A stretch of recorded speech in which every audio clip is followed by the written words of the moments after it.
Bonjour à tous et bienvenue dans cette analyse de Super Mario Bros Wonder, le prochain jeu Mario 2D annoncé dans le dernier Nintendo Direct. Ça va être l'analyse la plus longue de toutes celles que je compte faire, tout simplement car il y a beaucoup trop de choses à dire. Et on commence tout de suite.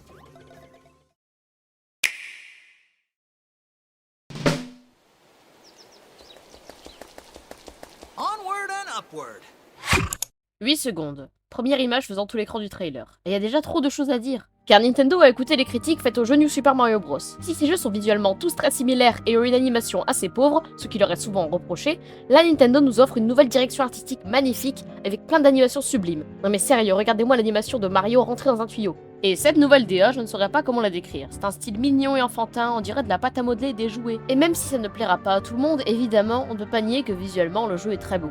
Ah, et j'ai mentionné New Super Mario Bros, mais je suis encore dubitatif si oui ou non c'est un jeu de cette saga, car même si on reconnaît la police de la série sur le logo, le New est absent, ce qui laisse juste Super Mario Bros, comme les titres originaux sur NES et SNES. Bon, je dis pas que c'est Super Mario Bros 5 non plus, mais je sais pas en fait. Tout est possible après tout. Bref, parlons des personnages maintenant. Alors on a les classiques Mario, Luigi et Toad jaune, et même si on ne l'a pas vu, je pense qu'on pourra choisir Toad bleu, car dans cette aventure, Yoshi est jouable et l'on voit plusieurs couleurs disponibles pour lui. Alors pourquoi pas pour Toad? Également, ici on voit qu'un autre joueur pourra monter sur Yoshi, ce qui va rajouter de la stratégie en multijoueur. Et enfin, les deux derniers personnages sont Peach et Daisy, ce qui nous montre deux choses. Déjà que Bowser a d'autres intentions que de juste kidnapper la princesse, mais également que les princesses auront probablement un gameplay propre. Je pense qu'elles vont pouvoir planer dans les airs avec leurs robes comme Peach dans Super Mario Bros 2 et 3D World. On peut également s'attendre à ce que Luigi saute plus haut et que Toad aille plus vite pour reprendre à fond les habilités de Super Mario Bros 2. Alors tout ça semble cool, mais j'ai une grosse crainte. De ce qu'on a vu, les personnages ne semblent pas avoir de différence de gameplay. Donc tout ce que je viens de dire sur les différences entre les personnages, vous pouvez le jeter à la poubelle. Après, j'espère me tromper, mais vaut mieux pas s'attendre à grand chose de ce côté-là. Et à l'écriture de cette partie du script, je ne me souvenais plus si dans New Super Mario Bros U, les personnages avaient des différences de gameplay. Alors j'ai rallumé ma Wii U pour tester, et ils sont bel et bien identiques. Donc ouais, ça ne présage rien de bon de ce côté. Et du coup, l'inclusion de Daisy me semble assez inutile pour le moment, à part si on apprend plus tard que les persos auront des capacités statistiques propres. Car ça fait que c'est juste un copier-coller de Peach.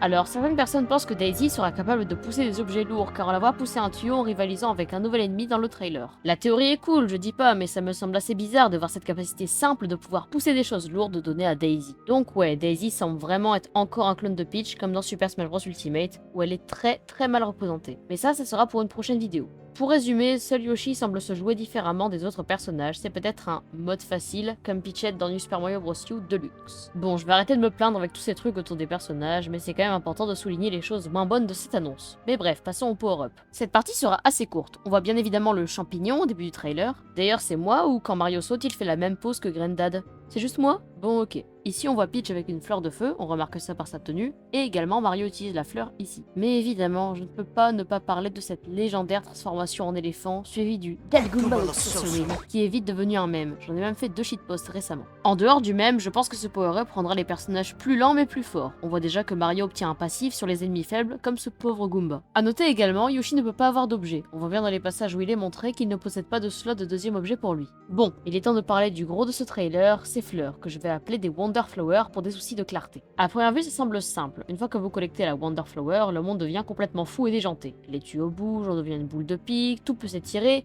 Bref, ces Wonder Flowers vont apporter de la fraîcheur et de la folie au niveau, et ça fait du bien des trucs plus déjantés parfois. L'esthétique me rappelle beaucoup les mondes oniriques de Dream Team Bros personnellement. Bref, lorsque le monde est dans cet état, une Wonder Seed apparaît, et si on la récupère, l'effet de la Wonder Flower s'estompe. On voit également qu'à la fin du niveau, un nouveau personnage nous donne une autre Wonder Seed. Donc on en aura une probablement à chaque fin de niveau. Pour l'instant, on n'a vu que des niveaux avec 2 Wonder Seeds, mais je pense qu'il y en aura avec 3 voire plus. Mais la fin des niveaux et les Wonder Flowers ne sont pas les seuls moyens de récolter des Wonder Seeds. Dans cet extrait, on en voit une apparaître après que Mario ait appuyé sur un bloc on-off qui éteint la lumière, donc elles seront aussi obtenables de façon plus classique en activant quelque chose par exemple. Et dans cet extrait, Mario et la horde de nouveaux ennemis détruisent le drapeau et passent à la maison sans finir le niveau et obtenir de Wonder Seeds. Mais si on ralentit, on voit des objets apparaître depuis le ciel, et on peut voir que le drapeau a un design différent. Donc je pense que c'est une fausse fin de niveau. Bon, on a mieux compris le fonctionnement de ces graines récoltables. Maintenant parlons des Wonder Flowers. On voit un certain passage passage du trailer qu'à la récolte de l'objet, il y a un timer, mais ce n'est pas présent partout. Par exemple, pour ce qui semble être le premier niveau, il n'y a pas de limite de temps. Et ça semble logique, c'est normal de proposer aux joueurs de tester cette nouvelle mécanique dans un environnement sécurisé. Donc je pense que quand il y a un timer, c'est quand la Wonder Flower est optionnelle et ou ne dure pas tout le niveau. Regardons les passages où le timer est absent. Quand on a cette sorte de planète de neige qui tourne, quand Mario devient une boule de pique ou quand tout peut s'allonger. Ça a vraiment l'air d'être des gimmicks de niveau. Un autre moment où le timer est absent, c'est lors d'un combat de boss. Logique. Également, on voit une Wonder Flower jaune à un moment, et vu la teinte dorée que prend le fond, ainsi que l'apparition de pièces, je pense que ce sera un moyen de faire apparaître plein de pièces dans le niveau. A noter que le timer est absent ici. Mais ce qui me conforte dans mes théories, c'est cet extrait. On voit clairement que l'hippopotame géant ainsi que sa Wonder Seed apparaissent avec l'effet de la Wonder Flower, et que c'est donc un petit challenge où il faudra récupérer l'objet et que l'effet de la fleur ne durera pas tout le niveau, d'où la présence du timer. Et c'est tout ce que j'avais à dire pour ça. Maintenant parlons du lore. Alors déjà le royaume s'appelle Flower Kingdom, donc royaume des fleurs en français. On voit les nouveaux habitants de ce royaume des fleurs, ainsi que le nouveau château de Bowser. On peut imaginer qu'il a pris le contrôle de ce royaume, car on voit qu'à la fin des niveaux, les maisons sont clairement sous le contrôle de Bowser. Regardez les couleurs et la corne. On observe juste après que finir un niveau libère les maisons. On voit aussi cette petite chenille qui a l'air d'être un personnage clé de notre aventure. Alors il existe une théorie sur le lore de Mario Wonder qui dit que le jeu s'inspirerait du film Mario. Non, pas celui de 2023, pas celui-là non plus.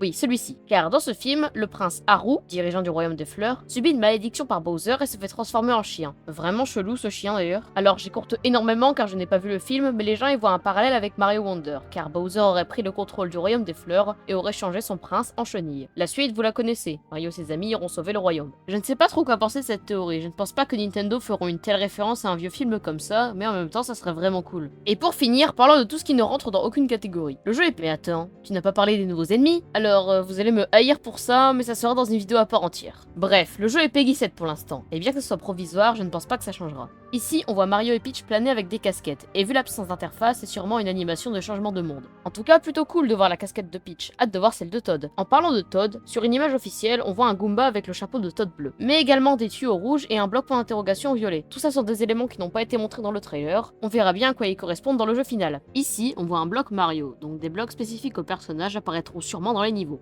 Certaines personnes s'inquiètent et pensent que Charles Martinet ne fait plus la voix de Mario. Alors moi j'ai toujours l'impression de l'entendre, mais ce n'est pas le cas de tout le monde. On verra bien. On a aussi ces fleurs qui parlent, elles sont un peu partout dans les niveaux pour nous faire un petit commentaire. A noter qu'ici on en voit une rouge. On a également d'autres fleurs comme celle-ci qui font apparaître des pièces, et celle-ci qui fait apparaître tout un tas de tuyaux dans le trailer. Elles feront peut-être apparaître des éléments ou des plateformes. En plus des pièces d'or que l'on connaît, il y a des pièces violettes dont l'utilité est encore inconnue. Et durant l'effet de la Wonder Flower, on peut en récupérer des fragments. Dernière chose pour cette vidéo, on observe des mots apparaissant quand on élimine un ennemi. Encore un petit détail sympa qui va contribuer au charme du jeu. Merci d'avoir regardé cette vidéo, j'espère qu'elle vous aura plu et on se retrouve bientôt pour de nouvelles analyses. Ciao!